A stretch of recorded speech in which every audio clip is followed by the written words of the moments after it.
O Alex, conferindo imagens aí do Alex, inclusive com a camisa do Coritiba, gols do Alex no alto da glória.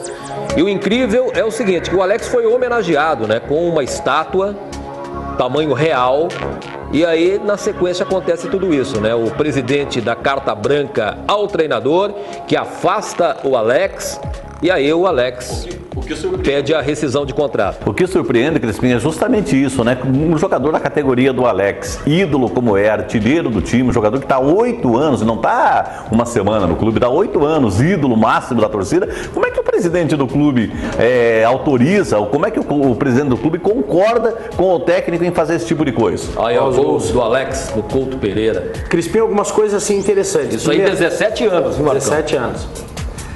Algumas coisas interessantes.